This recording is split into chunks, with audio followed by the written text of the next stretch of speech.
Friends, welcome to Samriya channel. Hindi Bigg Boss 18 episode number 93. எபிசோட்குள்ள போறதுக்கு முன்னாடி நிறைய பேர் ஏன் ஓட்டிங் லைன்ஸ் இன்னும் ஓப்பன் ஆகலன்னு கேட்டுட்டே இருக்கீங்க. இன்னும் வந்து நம்மளுக்கு நாமினேஷன் ப்ராசஸே காட்டல எபிசோட்ல.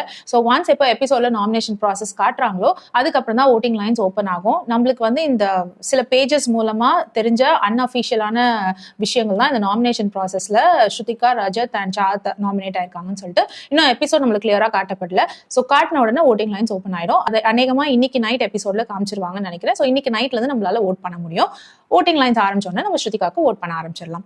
எபிசோடோட எக்ஸ்பிளனேஷனுக்கு போயிடலாம். எபிசோட் ஸ்டார்டிங்ல பாத்தீங்கன்னா கரண், ஸ்ருதிகா, சும் எல்லாரும் சேர்ந்து கிச்சன்ல ஒர்க் பண்ணிட்டு இருக்காங்க. அப்போ பாத்தீங்கன்னா ரஜத்தோட பிளேட்ஸ், டம்ளர்ஸ் அதெல்லாம் வந்து கழுவாமலே கிடக்குது. இதை பார்த்துட்டு ஷில்பா கொஸ்டின் பண்றாங்க. உடனே கரணும் வந்து கோமா பேசிட்டு இருக்காரு.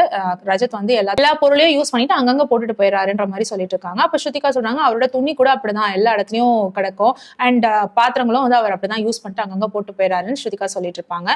அந்த இடத்துல சாகத்தும் இருப்பாங்க. சோ கரண் சொல்வாரு சாகத் கிட்ட, நீ போய் சொல்லு, உன் ஃப்ரெண்டு தானே ரஜத், அவர்கிட்ட போய் சொல்லுன்னு சொல்லுவாங்க. அத வந்து ஓகே நான் சொல்றேன் அப்படின்னு சொல்லுவாங்க. அதுக்கு கரண் சொல்வாரு, நீ சும்மா சொல்லக்கூடாது, ஆக்சுவலி வந்து அவனுக்கு நம்ம டீச் பண்ணணும் அப்படின்ற மாதிரி இவர் சொல்லிட்டு இருப்பாரு. வெளியில போன உடனே சாத் இதே விஷயத்த ரஜத் கிட்ட சொல்லிட்டு இருப்பாங்க. இந்த மாதிரியோட க்ளோத்ஸ், உங்களோட துணிமணி, அப்புறம் பாத்திரங்கள், சாப்பிட்ட பாத்திரங்கள்லாம் நீங்க அங்கங்கேயே விட்டுட்டு வந்துறீங்க, எல்லா இடத்துலயும் இருக்குன்ற மாதிரி ஹவுஸ்மேட் சொல்லிட்டு இருக்காங்க. சோ நீங்க அதை என்னன்னு கவனிங்க அப்படின்னு உடனே சரி ஓகே நான் கேட்கறேன்னு ரஜத் வந்து காமனா கேட்கிறாரு. யாரோ வந்து பேசுனீங்களாமே, நான் அங்கங்க துணியை போட்டுட்டு போறேன், அங்கங்க சாப்பிட்டதை வச்சுட்டு போறேன்னு யாரு பேசுனதுன்னு கேட்டோன்னு ஸ்ருதிகா சொல்றாங்க, நான் தான் துணி பத்தி சொன்னேன், அங்கங்க துணி கிடக்குதுன்னு நான் தான் சொன்னேன் அப்படின்னு சொல்லிட்டு வராங்க. ரஜத் உடனே என்ன துணி கிடக்குதுன்னு பாத்தீங்கன்னா ஃபோல்ட் பண்ணி வைங்க அப்படின்னு சொல்லிட்டு ரஜத் சொல்றாரு. அதுக்கு ஸ்ருதிகா சொல்றாங்க, அது ஏன் வேலை கிடையாது, அது உன் துணி, நீ தான் எடுத்து வைக்கணும் அப்படின்ற மாதிரி சொல்லிட்டு இருக்காங்க. அப்போ உங்க வேலை இல்லைன்னா நீங்க வேலையை பார்த்துட்டு போங்க அப்படின்னு சொல்லவும் ஸ்ருதிகாக்கு கோவம் வந்துருது. என்னால எல்லாம் வேலையை பார்த்துட்டு போக முடியாது, நான் வந்து உட்காருவேன்னு சொல்லிட்டு வேணும்ட்டே ரஜத் கிட்ட போய் உட்காடுறாங்க. ரஜத் வந்து ஸ்ருதிகாவை கிண்டல் பண்ண ஆரம்பிக்கிறாரு. நீ தானே அந்த வீட்டுக்கு போறேன்னு அழுதுட்டு இருந்த பொண்ணு, பரிதாபமான பொண்ணு மாதிரி நடிச்சிட்டு இருந்தியே, அந்த பொண்ணு தானே நீ, 50 ரூபாய்க்கு நடிக்க சொன்னா ஓவரா நடிக்கிற நீ அப்படின்ற மாதிரி கிண்டல் பண்ணிட்டு இருக்காரு ரஜத். அப்படிதான் நானு, உனக்கு என்ன வந்துச்சு, நான் நடிக்கிறேனா அப்படின்னு சொல்லிட்டு ஸ்ருதிகா திரும்ப திரும்ப பேசிட்டே இருக்காங்க ரஜத் கிட்ட. அதுக்கப்புறம் ரஜத் ஒரு டைமுக்கு மேல வாங்க வந்து காட்டுங்க, என் துணி எல்லாம் எங்க இருக்கு, வாங்க பாக்கலாம் அப்படின்னு சொல்லி கூட்டிட்டு போறாங்க. அதுக்குள்ள ஸ்ருதிகா வந்து சாகத் கிட்ட சொல்றாங்க, ஒன்னும் சின்னதா நடந்த விஷயத்த இங்க வந்து பெருசா சொல்லிட்டியா, ஸ்ருதிகா வந்து இப்படி சொன்னாங்க அப்படி சொன்னாங்க, ரஜத்தையும் இவ்வளவு கத்திட்டு இருக்கான்ற மாதிரி ஸ்ருதிகா கேக்குறாங்க. அதுக்கு சாகத் சொல்றாங்க, நான் அப்படிலாம் சொல்லவே இல்லை, நான் சும்மா உள்ள நடந்த விஷயத்த கரண் சொல்ல சொன்னதுனால நான் இங்க வந்து சொன்னேன், அவ்வளவுதான், ஸ்ருதிகா சொன்னாங்களா நான் சொல்லி தரல அப்படின்னு சொல்லிட்டு இருக்காங்க சாகத். ரஜத் ஸ்ருதிகாவையும் கரணையும் உள்ள கூட்டிட்டு போய் காட்டுறாரு. பாரு யார் ட்ரெஸ் எல்லாம் எங்க இருக்கு பாரு, என் ட்ரெஸ் இதுல எங்க இருக்குன்னு சொல்லி காட்டவும் ஒரு ட்ரெஸ் கூட ரஜத் தான் அங்க இல்ல. அதை பார்த்துட்டு ஓகே ஃபைன், இது இல்லைன்னா என்ன, நீ அங்கங்க டம்ளர்ஸ், தட்டு அதெல்லாம் போட்டுட்டு வர அப்படின்னு சொல்லவும் ரஜத் சொல்றாரு, துணிமணி இல்லல, நீ துணி எல்லா இடத்துலயும் கிடக்குதுன்னு சொன்னியே, அது இல்லல அப்படின்னு சொல்றாரு. இப்போ அவினாஷ் விவியன் கிட்ட உட்காந்து பேசிட்டு இருக்காரு. விவியன் கிட்ட அவினாஷ் கேட்கிறாரு, வீக்கெண்ட் வார்டுல என்ன நடந்தது, அதை பத்தி என்ன நினைக்கிறீங்கன்ற மாதிரி கேட்டுட்டு இருக்காரு. அதுக்கு விவியன் சொல்றாரு, சல்மான் வந்து ஒரு லைன்ல ஈஸியா சொல்லிட்டாரு, உன் வாழ்க்கையில நீ என்ன பார்த்த பெருசா அப்படின்ற மாதிரி சொல்லிட்டாரு. அண்ட் இந்த கரணோட வேற என்ன வச்சு கம்பேர் பண்ணாரு. அவன் லைஃப்ல அவன் கோ த்ரூ பண்ணது பெருசுனா என் லைஃப்ல நான் கோ த்ரூ பண்ணது எனக்கு பெருசா இருக்கும். காமியா சொல்றாங்க, உன்னை நான் இப்படி பார்க்கல, நான் பார்த்தது வேற விவியன் சொல்றாங்க, அப்போ இருந்த விவியன் வேற, இப்போ இருக்கிற விவியன் வேறன்னு சொல்லவும் ஈஷா சொல்றாங்க, ஆமா அப்போ நீங்க வந்து கல்யாணம் ஆகல, உங்களுக்கு பொண்ணு கிடையாது, இப்போ எல்லாமே இருக்குல்ல அப்படின்னு சொல்லிட்டு இருக்காங்க. அதுக்கு விவியன் சொல்றாரு, கரெக்ட், சோ நான் நிறைய சேஞ்சஸ் பார்த்துட்டேன் என் லைஃப்ல, இப்போ நான் வந்து அதே விவியன் கிடையாது, நான் திரும்பவும் அதே மாதிரி விவியன் ஆகணும்னா என்னால முடியாது, அப்படி வேணும்னா வேற யாரையாவது தான் கொண்டு வந்து அவங்க ப்ரோக்ராம் பண்ணிக்கணும், இதுதான் உங்க கேம் ஃபார்மேட், கான்ட்ராக்ட் எல்லாம் தூக்கி போட்டுட்டு கூட நான் போயிடுவேன், என்னால வந்து பழைய மனுஷனா மாற முடியாது, நான் இப்ப இருக்கிற விவியனா தான் இருப்பேன், என்னோட பிஹேவியர்ல வந்து எந்த ஒரு சேஞ்சையும் பார்க்க முடியாது அப்படின்ற மாதிரி விவியன் சொல்லிட்டு இருக்காரு.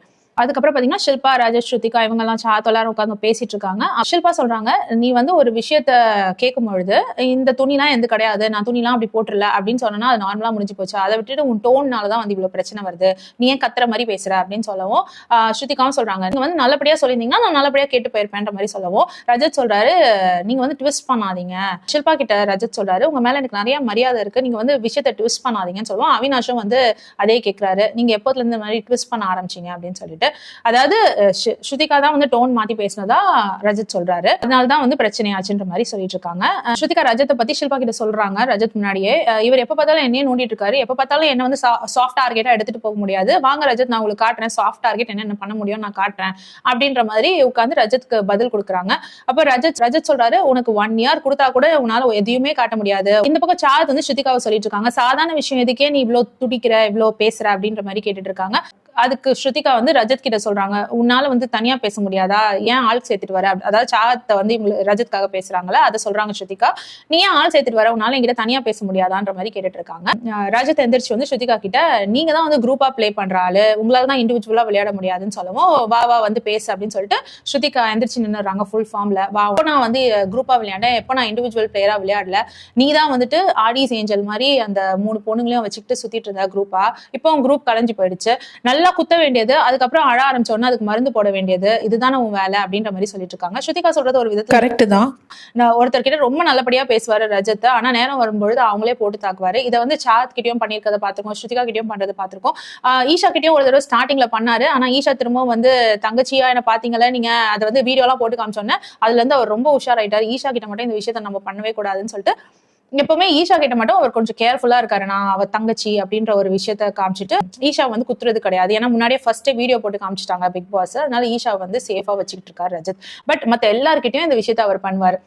அப்புறம் 2 கிரிஞ்சான சீன்ஸ் நடக்குது. அது அவினாஷ் ஈஷாவுக்கு வந்து ரிங் கொடுத்தாராம். ஸோ அந்த ரிங்கை வந்து ஈஷா ரிட்டர்ன் பண்ணிட்டு இருந்தாங்க. என்ன என்கேஜ்மெண்ட் பண்ண பாக்குறியா, என்கேஜ்மெண்ட்லாம் பண்ண முடியாதுன்னு சொல்லிட்டு அந்த ரிங்கை திரும்பி எடுத்து மாட்டி விடுறாங்க. ஸோ இதை நம்மளுக்கு பாக்குறதுக்கு வந்து உள்ள அவினாஷ் என்கேஜ்மெண்ட்காக ரிங் மாத்தின மாதிரியும், வெளியில வந்து ஈஷா அவினாஷ்க்கு என்கேஜ்மெண்ட்காக மோதிரம் மாத்தின மாதிரியும் தான் இருந்தது.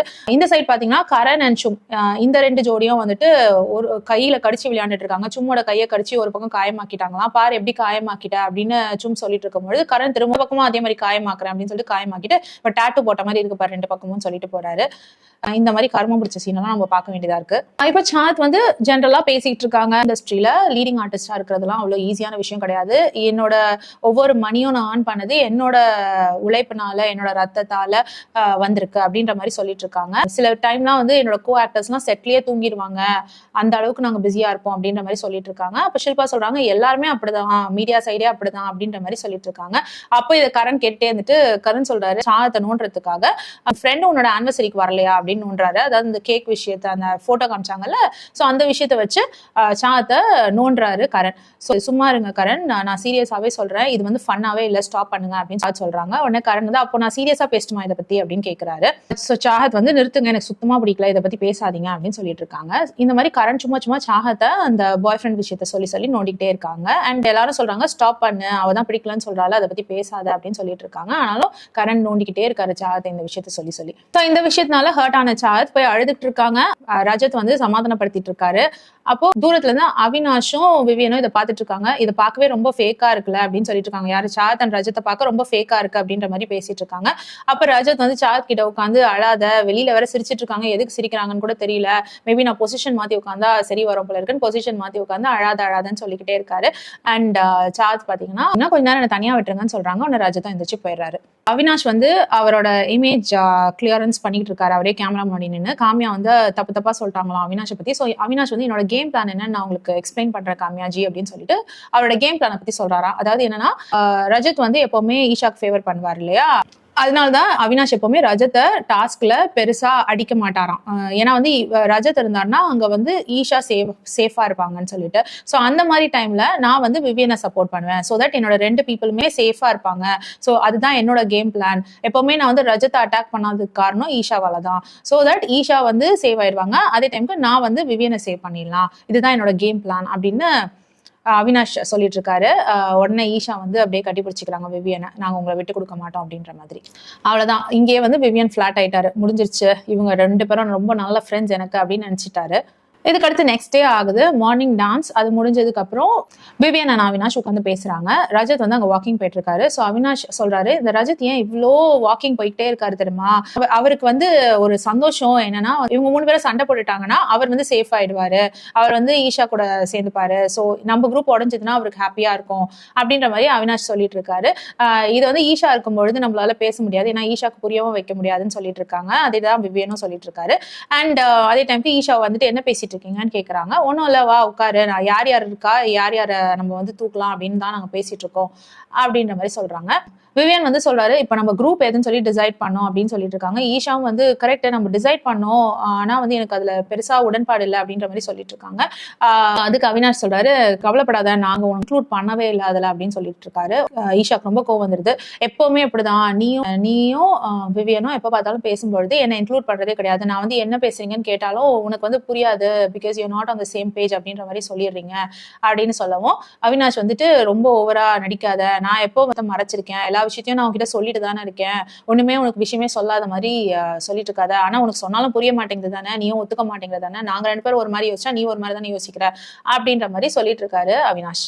இப்போ விவியன் போய் ஷில்பா கிட்ட நான் உங்ககிட்ட கொஞ்ச நேரம் பேசணும்னு கேட்கிறாரு. ஓகே நான் குளிச்சுட்டு வரேன் பேசலாம் அப்படின்ற மாதிரி ஷில்பாவும் சொல்லிட்டு குளிக்க போறாங்க. அப்போ கரண் கேட்கிறாரு ஷில்பா கிட்ட, எங்க போறீங்க அவசரமான்னு கேட்கவும், நான் குளிக்க போறேன், குளிச்சுட்டு வந்துட்டு விவியன் கிட்ட பேச போறேன், விவியன் டைம் கொடுத்திருக்காரு எனக்கு அப்படின்னு சொல்றாங்க. அதை கேட்டுட்டு கரண் வந்து எனக்கு எப்போ டைம் தருவாரு அப்படின்னு சொல்லிட்டு கேட்கிறாரு. அதுக்கு விவியன் சொல்றாரு, நீ எப்போ வந்து உண்மையா எதையும் ட்விஸ்ட் பண்ணாம பேசுறியோ அப்போதான் உனக்கு டைம் தருவேன், அப்போ நான் உனக்கு 1 வாரம் கூட டைம் தரேன் அப்படின்ற மாதிரி விவியன் சொல்றாரு. அதே டைமுக்கு ஷில்பா விவியன் கேட்கிறாரு, நீங்க ஏன் அவன்கிட்ட சொல்லணும் என்கிட்ட பேச வரீங்கன்னு சொல்லிட்டு. அதுக்கு ஷில்பா சொல்றாங்க, அவன்கிட்ட நான் எல்லாத்தையுமே சொல்லுவேன், அதனால நான் சொல்றேன், அப்ப என்கிட்ட ஏன் எதுவுமே சொல்றது இல்லை அப்படின்னு விவியன் கேட்கிறாரு. அதுக்கு ஷில்பா சொல்றாங்க, ஏன்னா நீங்க எப்பவுமே பிஸியா இருக்கீங்க, உங்ககிட்ட பேசவே டைம் கிடைக்கிறது இல்லை அப்படின்ற மாதிரி சொல்லிட்டு இருக்காங்க. சோ இந்த டைமுக்கு கரண் வந்து ஸ்ருதிகா மேல கை வச்சு ப்ராமிஸ் பண்றாரு, கண்டிப்பா நான் பேச வந்தேன்னா நான் விஷயத்தை ட்விஸ்ட் பண்ணதான் செய்வேன், நான் போய் தான் பேசுவேன் அப்படின்ற மாதிரி நான் சத்தியம் பண்றேன்ட்டு ஸ்ருதிகா மேல சத்தியம் பண்றாரு. ஸ்ருதிகா வந்து தள்ளிப்போ அப்படின்னு தள்ளி விட்டு இருக்காங்க.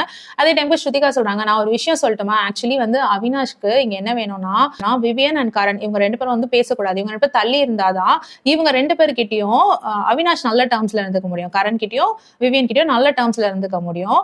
சோ தட் நீங்க வந்து எமோஷனலி வீக்குன்றதுனால உங்களை அடிச்சு தூக்கிட்டு அப்புறம் கரணோட சேர்ந்து அவர் டிராஃபிக்காக போராடுவாரு. சோ இதுதான் வந்து நடக்குது, முதல்ல வந்து அவினாஷை குவெஸ்டின் பண்ணுங்க அப்படின்ற மாதிரி ஸ்ருதிகா சொல்றாங்க. அதை கேட்டுட்டு ரஜத் அண்ட் சாத் வந்து பேசிட்டு இருக்காங்க.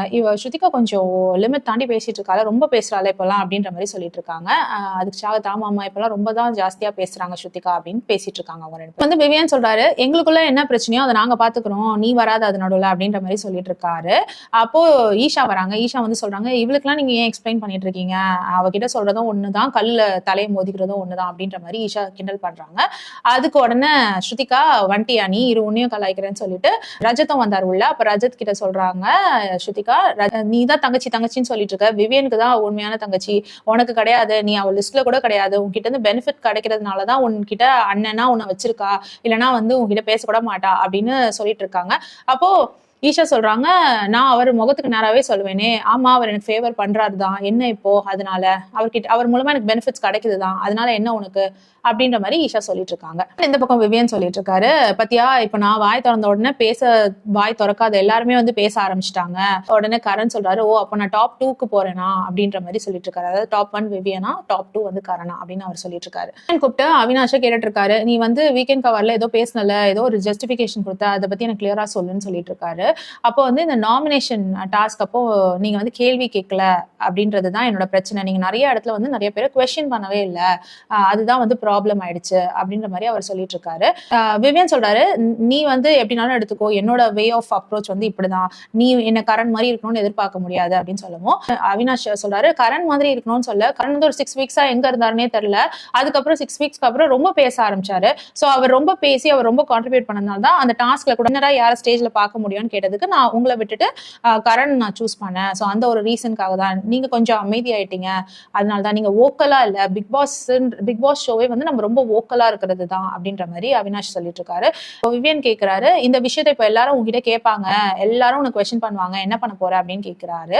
அதுக்கு அவினாஷ் சொல்றாரு, இங்க இருக்கிற ஹவுஸ்மேட்ஸ்க்கு நான் பதில் சொல்லிப்பேன், வெளியில இருக்க ஆடியன்ஸ்க்கு கண்டிப்பா புரியும் நான் என்ன பண்றேன்னு சொல்லிட்டு, அதனால எனக்கு பிரச்சனை இல்லை அப்படின்ற மாதிரி சொல்லிட்டு இருக்காரு. அதே சைடு இந்த பக்கம் ஸ்ருதிகா சொல்லிட்டு இருக்காங்க, எனக்கு நிஜமாவே விவியனை பார்க்க ரொம்ப பாவமா இருக்கு, அவினாஷ் வந்து விவியன் வச்சு நல்லா கேம் பிளே பண்றாரு, அது வந்து விவியனுக்கு புரிய மாட்டேங்குது, நான் பாருங்க நான் அந்த ஜிம்ல வந்து அவரை பத்தின விஷயங்களை சொன்னேன்னா இப்போ வந்து அவினாஷ் உட்காரிச்சு பிரெயின் வாஷ் பண்ணிட்டு இருக்காரு விவியனை அப்படின்னு சொல்றாங்க. ஆக்சுவலா அந்த விஷயம் அவங்க பேசவே இல்லை, அங்க வேற ஏதோ விஷயம் தான் போயிட்டு இருக்கு.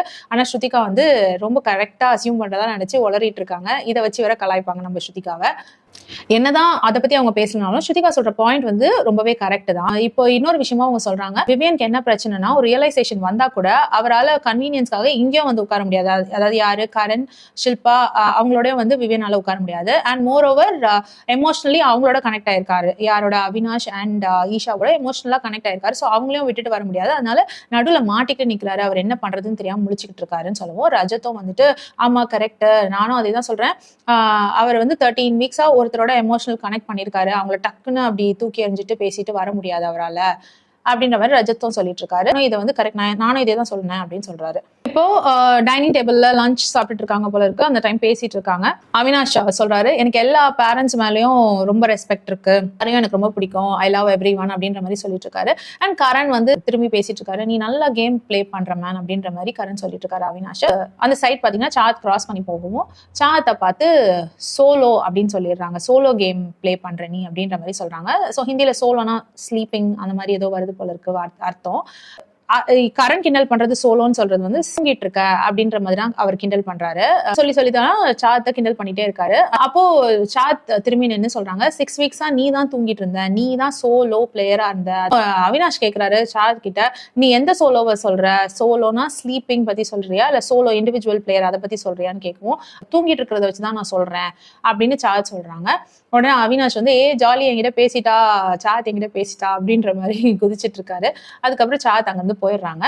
எனக்கு ரஜத்தும் வந்தாரு. ரஜத்தையும் சேர்த்து கிண்டல் பண்ண ஆரம்பிச்சாங்க. கரண் கேட்டாரு, நீ தானே அவ ஏன் இன்னும் என்ன பண்றான்னு இங்க இருக்கிறான்னு தெரியலன்னு சொன்ன அப்படின்னு சொல்லவும், அதுக்கு ரஜத் சொல்றாரு, ஆமா சொன்னேன், அவ இண்டிவிஜுவல் பிளேயரா இருக்கிறா, அதனாலதான் இவ்வளவு நாளைக்கு இங்க தாக்கு பிடிச்சிட்டு இருக்கா, அவ யாரையும் நம்பி இல்ல, அதனாலதான் அவ இவ்வளவு நாள் தாக்கு பிடிக்கிறா அப்படின்ற மாதிரி நான் சொன்னேன் அப்படின்னு சொல்லிட்டு டக்குன்னு சாத்தை பாக்குறாரு. சாத் வந்து அழுதுட்டே போறாங்க. ஒன்னு ரஜத்துக்கு முகமே மாறிடுது.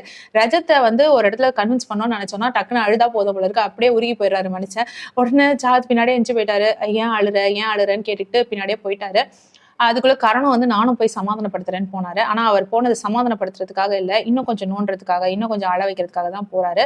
கரண் வந்து பேசிக்லி யாராவது எதுனா அழுறாங்கன்னா அவங்களை வந்து பாசிஃபை பண்ணவே பார்க்க மாட்டேங்கிறாரு. அவர் இன்னும் கொஞ்சம் வந்து அவங்களை அழ வைக்கிறதுக்கு என்ன பண்ண முடியுமோ அதுதான் பண்றாரு. முக்கியமா பொண்ணுங்க கிட்ட பண்றாரு. எமோஷன்ஸ் வச்சு ரொம்ப விளையாடுறாரு, ரொம்ப பிளே பண்றாரு. அவரு ஃபர்ஸ்ட் சாத் கிட்ட போய் அவர் பேச போறாரு. அதுக்குள்ள சாத் வந்து நீ இங்க வராத அப்படின்னு சொல்றாங்க. அப்போ கரண் சொல்றாரு, ரஜத்தை நீ தானே சோலோன்னு அவளை சொன்ன பாரு, அதனால அழுறான்னு சொன்ன உடனே சாத் சொன்னாங்க, ரஜத் சொன்னதுக்காக இல்ல கரண், நீங்க சொன்னதுக்காக தான் நான் அழுதுட்டு இருக்கேன் அப்படின்னு கோவப்படுறாங்க. இங்க வராதிங்க போங்க அப்படின்னு சொல்றாங்க. அதுக்குள்ள அவினாஷ் வந்து கரணை எடுத்துட்டு போயிறாரு. நீ எதுவும் பேசாத, வா பிரச்சனை ஆகும் அப்படின்னு சொல்லிட்டு ஃபன் பண்ற மாதிரி தான் எடுத்துட்டு போயிட்டு அங்க போய் அடிக்கிற மாதிரி சும்மா நடிச்சிட்டு இருந்தாரு. ஏன் அங்க போற அப்படின்ற மாதிரி நடிக்கிற மாதிரி அடிச்சிட்டு இருந்தாரு.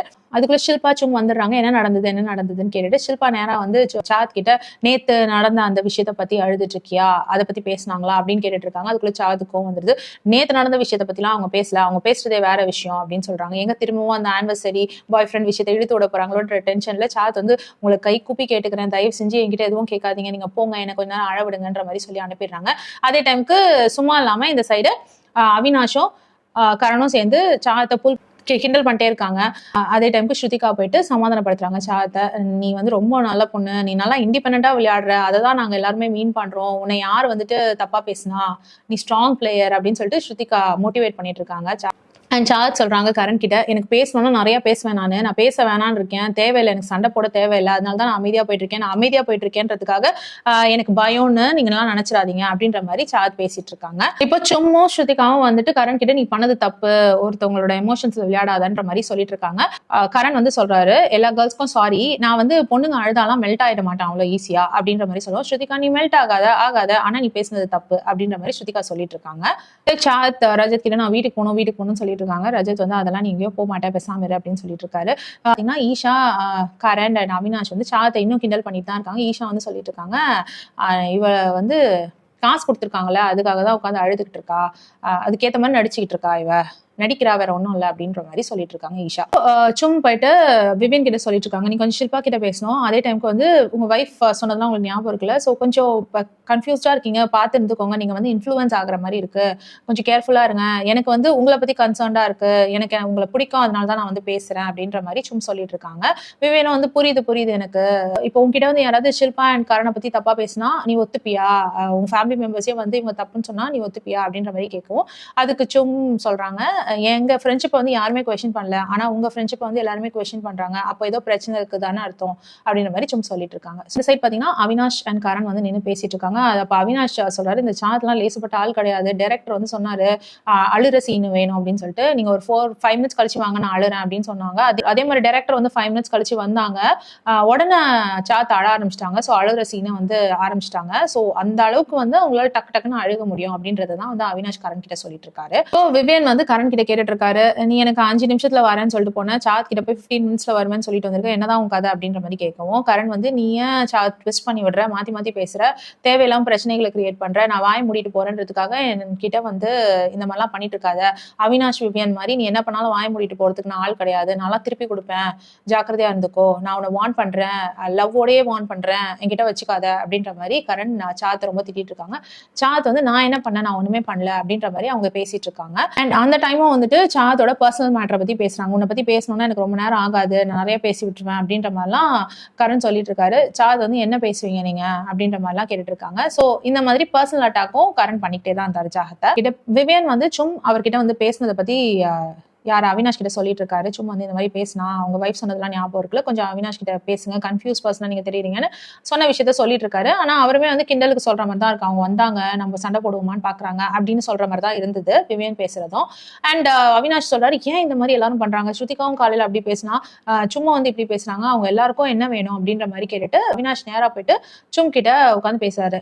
ஏன் தான் இப்படி பண்றீங்க எல்லாரும், ஏன் வந்து எங்களுக்குள்ள சண்டை ஆகணும்னு பாக்குறீங்களா, ஆல்ரெடி உங்களுக்கு தெரியும் எனக்கும் விவேனுக்கும் ஒரு பிரச்சனை போயிட்டு உங்களுக்கு தெரியும், நான் வந்து அதை கிளியர் பண்ண ட்ரை பண்ணிட்டு இருக்கேன்னு உங்களுக்கு தெரியும், ஆனா இந்த டைம்ல நீங்கலாம் வந்துட்டு அவினாஷ் கிட்ட பாத்துருங்கன்னு சொல்லிட்டு இருந்தா என்ன அர்த்தம், அது நீங்க வந்து கன்சர்ன்ல சொல்ற மாதிரியே இல்ல, எங்களோட ஃப்ரெண்ட்ஷிப் வந்து மார்க் பண்ற மாதிரி இருக்கு, அண்ட் நீங்க சொல்றது வந்து உண்மையான கன்சர்னோட சொல்ற மாதிரி இல்ல, ஃபேக் கன்சர்ன் மாதிரி இருக்கு, நீங்க சொன்ன கன்சர்ன்டா சொன்ன விஷயத்த கொண்டாந்து அவினாஷ் கிட்டயே விவியன் சொல்லியிருக்காருன்னா அப்ப பாத்துக்கோ, உன் கன்சர்ன் வந்து ஃபேக்கா இருக்கிறதுனாலதான் என்கிட்ட வந்து சொல்லியிருக்காரு அப்படின்ற மாதிரி அவினாஷ் சொல்றாரு. உடனே சும்க்கு கோவம் வந்துருது. சும் நேரா போயிட்டு விவியன் கிட்ட கேட்கறாங்க, நான் என்ன உங்க மேல ஃபேக் கன்சர்ன் நான் காமிச்சேன், நான் நிஜமான அன்போட தானே உங்ககிட்ட பேசினேன், அவன் சொல்றான் அந்த மாதிரி அப்படின்னு சொல்லவும் விவியன் சொல்றாரு, இல்ல நான் அப்படி சொல்லல அப்படின்னு சொல்லவும் சும் போயிட்டு அவினாஷை திட்டுறாங்க, நீ வந்து ஒரு லயர், நீ ஒரு பொய்க்கான, அவர் சொல்லாததெல்லாம் சொல்ற நீ அப்படின்னு சொல்லிட்டு திட்டிட்டு வராங்க. இந்த டைம்ல பாத்தீங்கன்னா விவியன் ஷில்பாவோட உட்காந்து பேசிட்டு இருக்காங்க. அந்த 50-50 டேஸ் அதே மேட்டர் தான் திரும்ப உட்காந்து பேசிட்டு இருக்காங்க. 50-50 டேஸ் தரேன்னு சொன்னீங்களே அது கரெக்டானு கேட்கவும் அவங்களுக்கு அதுக்கு எக்ஸ்பிளனேஷன் கொடுத்துட்டு இருக்காங்க. Same explanation and same talkings போயிட்டு இருக்கு. அதே டைமுக்கு கரண் ஈஷா அவினாஷ் கிட்ட பேசிட்டு இருக்காங்க. அவினாஷ் வந்து விவியனை நாமினேட் பண்ணிட்டாரு இல்லையா, ஏன் வந்துட்டு விவியன் அவ்வளவு பயப்படுறாரு ஒரு விஷயத்தை எதிர்கொள்றதுக்கு, உங்ககிட்ட வந்து கேள்வி கேட்டுக்கணும்ல, ஏன் வந்து என்ன நாமினேட் பண்ணேன்னு கேட்டுருக்கணும்ல அப்படின்னு சொல்லுவோம். ஈஷா வந்துட்டு அவர் கேட்கலன்னு உனக்கு தெரியுமா, அவர் வந்து கேட்டாரு, நீங்க நினைக்கிற அளவுக்கு பெருசா போல, அது எங்களுக்குள்ள நாங்க பேசி முடிச்சுக்கிட்டோம் அப்படின்ற மாதிரி ஈஷா சொல்றாங்க. அதுக்கு வந்து இப்ப அவினாஷ் நாமினேட் பண்ணியிருந்தா நீ எப்படிலாம் அவினாஷை கேள்வி கேட்டிருப்ப, அந்த மாதிரி ஒண்ணுமே விவியன் கேட்கவே இல்லையே அப்படின்னு சொல்லுவோம். அதுக்கு ஈஷா வந்து அது வந்து ஈஷா வந்து ரொம்ப லவுடா பேசுற ஒரு பர்சன், நான் வந்துட்டு எனக்கு எதனா நடந்ததுன்னா நான் கத்ததான் செய்வேன், சோ அந்த மாதிரி விவியன் கிடையாதுல்ல, சோ யார் எப்படியோ அதுக்கேற்ற மாதிரி தான் பேசுவாங்க அவங்க அப்படின்ற மாதிரி ஈஷா எக்ஸ்பிளனேஷன் கொடுத்துட்டு இருக்காங்க. விவியன் வந்து எங்களை பார்த்துலாம் ஒன்றும் பயந்துட்டுலாம் எங்க வந்து நாங்க பிரிஞ்சு போயிடுவோமோன்னு கேள்வி கேட்காமலாம் இல்லை, எங்களை கேள்வி கேட்டுட்டு தான் இருக்காரு அப்படின்ற மாதிரி ஈஷா சொல்லிட்டு இருக்காங்க.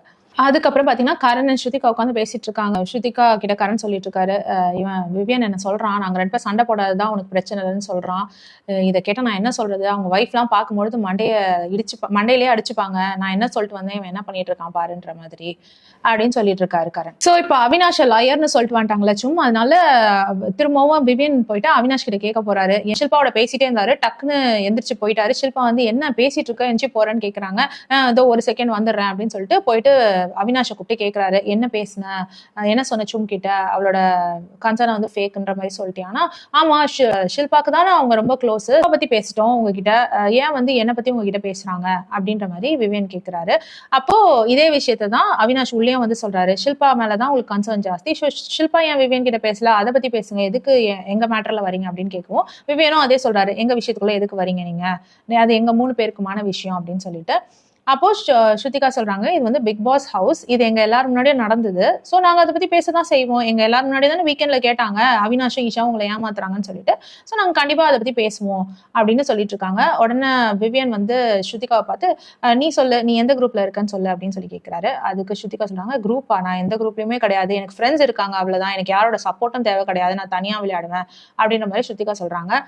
சும்மா வந்து சொல்லிட்டு இருக்காங்க விவியன் கிட்ட, நீங்க வந்து ஹார்ட் வச்சு விளையாடுறீங்க, அந்த உங்களோட எமோஷனல் சைட் சைடை பிடிச்சிட்டு அவினாஷ் வந்து பிளே பண்ணிட்டு இருக்காரு, உங்களுக்கு தெரியல அவினாஷ் வந்து உங்களை நல்லா ஏமாத்திட்டு இருக்காரு, அதை புரிஞ்சுக்கிட்டு அவினாஷை கேள்வி கேளுங்க அப்படின்ற மாதிரி சும் சொல்றாங்க. ஸ்ருதிகாவும் சொல்றாங்க, உங்க வைஃப் வந்து சொல்லிட்டு போயிட்டாங்க எல்லா விஷயத்தையும், எல்லாருக்குமே தெரியுது, உங்களுக்கும் புரியுது, இருந்தாலும் நீங்க வந்து அவினாஷை கேள்வி கேட்காம மத்தவங்க எல்லாம் கேள்வி கேட்டுட்டு இருக்கீங்க, யாரு உங்களை வந்து கீழே தள்ள பாக்குறாங்களோ அவருக்காகவே நீங்க டிஃபெண்ட் பண்ணி பேசிட்டு இருக்கீங்க, இப்படி பண்ணும்பொழுது நீங்க ரொம்ப தப்பா தெரிவிங்க அப்படின்ற மாதிரி ஸ்ருதிகா சொல்லிட்டு இருக்காங்க. ஷில்பா கேட்டுட்டு இருக்காங்க, கன்ஃபெஷன் ரூம்ல உன் வைஃப் வந்து என்னை பத்தி கரண் பத்தி சொன்னா அடுத்த நாளே வந்து என்னையும் கரணையும் நீ கொஸ்டின் பண்ண ஆரம்பிச்சிட்ட, ஆனா அவினாஷை பத்தியும் ஈஷா பத்தியும் தான் சொன்னா, அதை பத்தி எதுவுமே நீ இப்போ வரைக்கும் கேட்கலையா அவங்க கிட்ட அப்படின்ற மாதிரி சொல்லிட்டு இருக்காங்க. அதுக்கு விவியன் வந்து எங்களுக்குள்ள என்ன நடக்குதுன்னு எங்களுக்கு தான் தெரியும், நீங்க அதை பத்தி எல்லாம் கேள்வி கேட்காதீங்கன்னு சொல்லவும் ஸ்ருதிகா சொல்றாங்க, அவினாஷை ஈஷா பண்ண ஹர்ட்டை விடவா ஷில்பா வந்து உங்களுக்கு அதிகமா ஹர்ட் பண்ணிட்டாங்க, அவங்க மேல அவ்வளவு கோவத்தை காட்டினீங்க, அந்த அளவுக்கு கோவத்தை ஈஷா மேலயும் அவினாஷ் மேலயும் நீங்க காட்டலையேன்னு ஸ்ருதிகா கேட்கறாங்க. அதுக்குள்ள ஈஷா இங்க வந்துட்டாங்க, உங்க எல்லாருக்கும் என்ன விவியனும் அவினாஷும் சண்டை போட்டுக்கணும், அதுக்கு தானே ஆசைப்படுறீங்க எல்லாரும், போ அவினாஷ் போய் சண்டை போட விவியனோட அப்படின்னு தள்ளி விட்டுட்டு இருக்காங்க. ஷில்பா விவியனை பார்த்து சொல்றாங்க, நீ வந்து என் கூட இருக்கும் பொழுது உன் மனசை விட்டு நீ எவ்வளவோ சிரிச்சிருக்க பேசியிருக்க, என் கூட தான் உண்மையான உன்னோட சந்தோஷம் இருந்திருக்கு, அதை பத்தி நல்லா யோசிச்சுப்பாரு, இவங்களை போய் நம்பி போற அப்படின்னு சொல்லிட்டு ஷில்பா வேகமா வெளியில போறாங்க. அப்போ விவியன் சொல்றாரு, அவினாஷோட தான் நான் நிறைய பேசி சிரிச்சிருக்கேன், இது என்ன புது கதையா இருக்குன்னு சொல்லிட்டு ஷில்பாவையும் வந்து கிண்டல் பண்ணிட்டு போறாரு விவியன். இப்ப ஷில்பா வந்து உட்காந்து பேசிட்டு இருக்காங்க சும் கிட்ட, நான் இதோட விவியன் கிட்ட திரும்பி பேசவே போறது இல்ல, வெளியில போய் கூட நான் பேச மாட்டேன், அவ்வளவுதான், இந்த ஷோவோட எல்லாமே ஓவர் ஆயிடுச்சு அப்படின்னு சொல்லிட்டு இருக்காங்க. அப்போ சும் கேட்டிருக்காங்க, ரியலாவா அப்படின்ட்டு. ஆமா ரியலா அப்படின்னு சொல்லிட்டு. அதுக்குள்ள கரண் வராரு. கரண் வந்து அவன் வைஃப் சொல்லியே கேட்கல, நீங்க சொன்னா அவ கேட்ட போறான் அப்படின்ற மாதிரி கேட்டுட்டு இருக்காங்க. அது ஷில்பா சொல்றாங்க, நான் உண்மையே பேசினேன் அவ்வளவுதான் அப்படின்ற மாதிரி சொல்லிட்டு இருக்காங்க. அண்ட் இந்த பக்கம் பாத்தீங்கன்னா ரஜத், அவினாஷ் அண்ட் ஈஷா இவங்க எல்லாம் உட்காந்து பேசிட்டு இருக்காங்க. இவங்க எல்லாம் வந்து உங்களுக்கு கொஸ்டின் பண்றாங்க, ஆனா அவங்க சைட்ல வந்து யாருமே பிரியாம தானே இருக்காங்க, அதாவது எவிக்ஷன் பத்தி தான் பேசிட்டு இருக்காங்க போல, இவங்க டீம்ல ஆலிஸ் போயிட்டாங்கல்ல, சோ இவங்க குரூப்ல வந்து யாருமே போல இது வரைக்கும், எல்லாரும் ஒன்னா இருக்காங்க அப்படின்னு சொல்லவும் ஈஷா சொல்றாங்க, கரெக்ட் தான், அது என்னமோ கரெக்ட் தான், இவங்க குரூப்ல இருந்து யாருமே போல இது வரைக்கும் அப்படின்னு சொல்லிட்டு இருக்காங்க. இந்த பக்கம் பாத்தீங்கன்னா ஸ்ருதிகா திரும்பவும் கரண் கிட்ட சொல்லிட்டு இருக்காங்க, எனக்கு நிஜமாவே விவியனை பார்க்க பாவமா இருக்குன்னு சொல்லவும் கரண் சொல்றாரு, அது அவனுக்கு தேவைதான், டாமினோஸ் டாஸ்க்ல கூட விவியன் அவினாஷ் சைடே நிக்கல, நேரா வந்துட்டு பாத்துக்கோ அவினாஷ்னு சொல்லிட்டு அவர் பாட்டுக்கு உள்ள போயிட்டாரு, எங்க தேவையோ அந்த இடத்துல நீ நிக்கலன்னா என்ன ஃப்ரெண்ட்ஷிப், அதெல்லாம் வந்து அவினாஷ் ரொம்ப ஹர்ட் பண்ணிருக்கு, அதனாலதான் விவியனுக்கு ஆப்போசிங்கா அவர் போனாரு, அதனால அவனை தப்பு சொல்ல முடியாது இந்த விஷயத்துல, இவனும் தப்பு பண்ணிருக்கான் விவியனும் தப்பு பண்ணிருக்கான் அப்படின்ற மாதிரி கரண் சொல்றாரு. கடைசியா ஷில்பா ஒரு மேட்டர் சொன்னாங்க பாருங்க, அதுதான் சூப்பரா இருந்தது. விவியனோட ப்ரையாரிட்டி யாரு? ஈஷா. அவினாஷோட ப்ரையாரிட்டி யாரு? ஈஷா. ரஜத்தோட ப்ரையாரிட்டி யாரு? ஈஷா. ஈஷாவோட ப்ரையாரிட்டி யாரு? ஈஷா. எல்லாமே வந்து அப்படியே ரேப் பண்ணி வச்சிருக்கா, எல்லாரையும் அவ கவர் பண்ணி வச்சிருக்கா, அதனாலதான் அவ சேஃபா இருக்கான்ற மாதிரி ஷில்பா சொல்லிட்டு இருக்காங்க. இது என்னமோ கரெக்டான பாயிண்ட் தான். அண்ட் பிக் பாஸோட ப்ரையாரிட்டி யாரு? ஈஷா. அதையும் அவங்க சொல்லிருக்கணும் சேர்த்து. பிக் பாஸும் சேர்ந்து கவர் பண்றதுனால ஈஷா இன்னும் சேஃபா வந்து வீட்டுக்குள்ள இருக்காங்க. சோ இதோட வந்து எபிசோட் முடிக்கிறாங்க. இதுல வந்து நாமினேஷன் ப்ராசஸ் பத்தி காட்டவே இல்லை நம்மளுக்கு. போற போக்க பார்த்தா ஸ்ருதிகா வெளியில வந்துட்டு ஈஷா, சும், ஷில்பா இவங்க எல்லாம் உள்ள இருப்பாங்க போல இருக்கு. அப்படிதான் போயிட்டு இருக்கு. இந்த வாரம் அநேகமா ஸ்ருதிகா கடைசி வாரமா இருக்கும்னு நினைக்கிறேன். நம்மளாம் ஓட் பண்ணி பார்க்கலாம், நம்மளால முடிஞ்ச அளவுக்கு ட்ரை பண்ணலாம், என்ன பண்ண முடியுதோ பார்க்கலாம். இந்த எபிசோடோட எக்ஸ்பிளனேஷன் உங்களுக்கு பிடிச்சிருந்தா please like, share and subscribe. வேற ஒரு வீடியோல திரும்பி மீட் பண்ணலாம். Until then, it's bye from Jemima. Take care.